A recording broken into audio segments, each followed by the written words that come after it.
I'm Dr. Neil Payne, Chairman of the Board of Directors of the Southern Legal Resource Center. And I'm still Kirk D. Lyons, Chief Trial Counsel, and we're still here for Part 2 of All Things Confederate.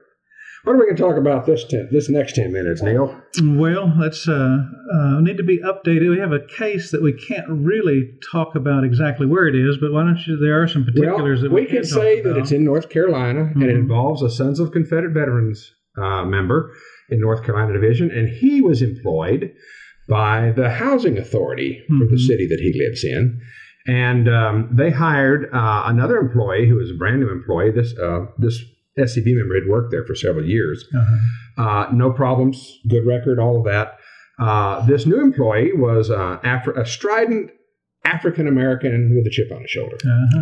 And anytime that this SCV member would mention anything involving Southern heritage, the South, the Sons of Confederate Veterans, or anything, this African-American employee would just go apoplectic and complain and complain and complain. And it got so bad that the employee's supervisor said, "You need to just shut up about anything having anything with the Confederacy, anything South." He was hired for diversity, but he doesn't believe in diversity. And this employee doesn't get any diversity because he's been told to shut up or lose your job. And so he felt that this was a violation of his rights because the housing authority is a product of government. They are what we call in the law state actors. Okay, tyrants out there, underline that word, state actor. If you are a state actor, you don't get to squelch people's free speech. I mean, that's the theory that we've been living under for the last 225 years. So he felt it was a violation of his rights. He complained, tried to go through the grievance process, and they just fired him.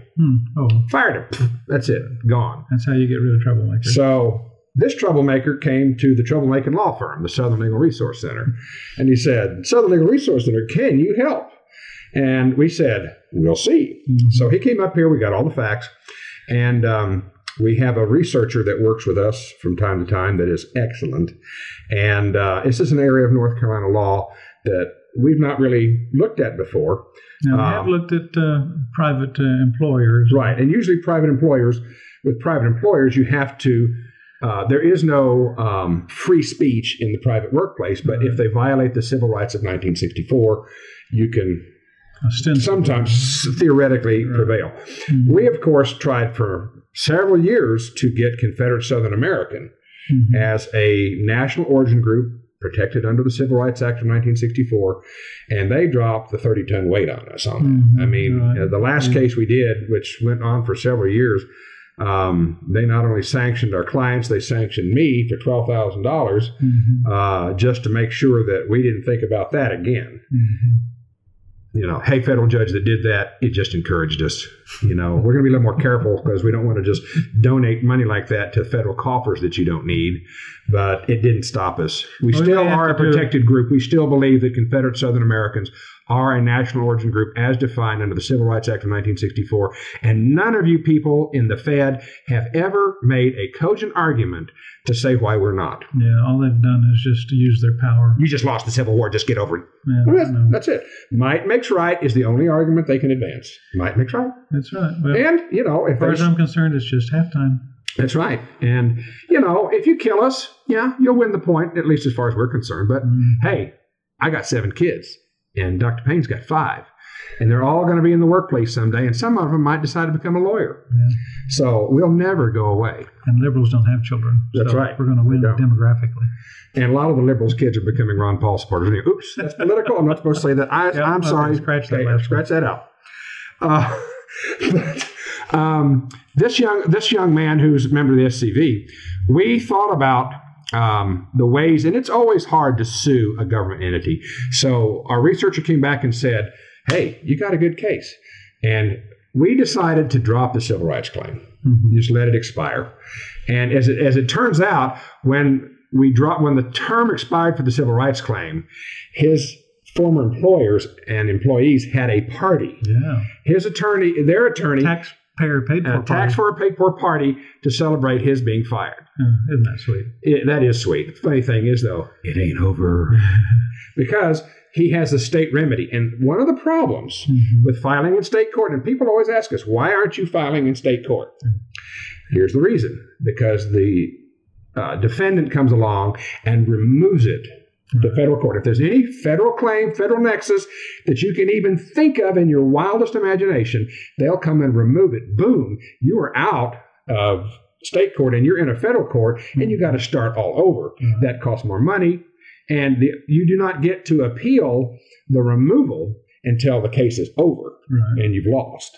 So and you're out of money. And you're out of money. So we were trying to keep it in a county court, and so that it won't be removed to federal court. And so what we did is we had to look at the immunities of the people involved, because oftentimes they'll assert an immunity defense and they get thrown out of court. And we had to keep it completely out from under the radar for any federal claim. And fortunately, North Carolina has a public policy retaliatory discharge claim. And of course, North Carolina has its own First Amendment. And a case that our former chairman of the board, Larry Sally, was involved in, established in the Fourth Circuit that, yes, even if you have a federal claim, if there's a similar claim in the state law, you do not get automatic removal. And so that's something your Southern Legal Resource Center did for everybody, is protect the integrity of state courts by not having people throw them up into federal courts. And so using that principle, we believe that when we file the suit, that we'll be able to keep the claim in the county court, try it there in front of a jury, and that's going to, I think, give us a much better chance of resolution in the plaintiff's favor. And so that lawsuit's coming. We're interviewing attorneys now. I'm not licensed in the state in which this case will be filed, and it's really not efficient for me to be involved in every case. We are a resource center, and we try to keep attorneys from having to reinvent the wheel, but the way it works best is to have a local attorney to be the lead attorney, and we support them much as the way the ACLU does when they support attorneys that take ACLU cases. I can't practice in 50 states. I just can't, and never will be able to. And that's not what we were designed for.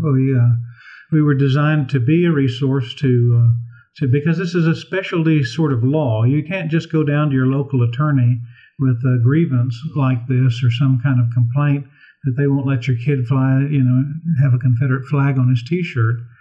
That attorney's not going to know what to do. Most attorneys do not practice civil rights law. It's a very specialized branch of civil rights law, and we want to keep the Southern Legal Resource Center open so that people will have a remedy. They'll be able to come to somebody who knows what to do about these cases.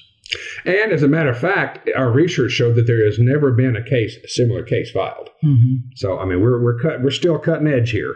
We're on the cutting edge of the law. But we'll be interviewing attorneys. We have a judge advocate in the state for the SCV helping us. And we'll be filing this soon. We'll give you all the details. And we expect this one to be a win. We expect to be able to prevail in this one. We don't always win, but we always try, and we always advance what is right. Now, Kirk, before we end, I want you to tell me a little bit about the suit you're wearing. Well, thank you. This is a uniform. It is modeled on the uniform worn by the United Confederate Veterans in the 1920s. And a friend of mine, an SCV friend of mine, and I discovered that the Sons of Confederate Veterans also wore a uniform.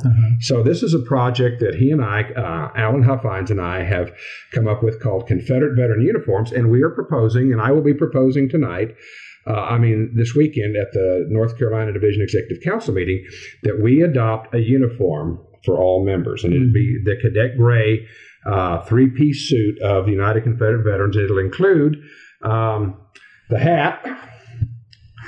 And you'll notice it has a wreath on it with SCV. And the buttons, which I'll give you a close-up of, is like the old United Confederate Veteran button. So where can they go to find out more about that? They can go to www.different-drummer.org. And we have a catalog we're glad to send you. We're selling buttons and wreaths to raise money to have the uniforms produced. And we've talked to a clothing manufacturer, and they'll be made right here in North Carolina. Okay, well, thank you for joining us on this edition of All Things Confederate.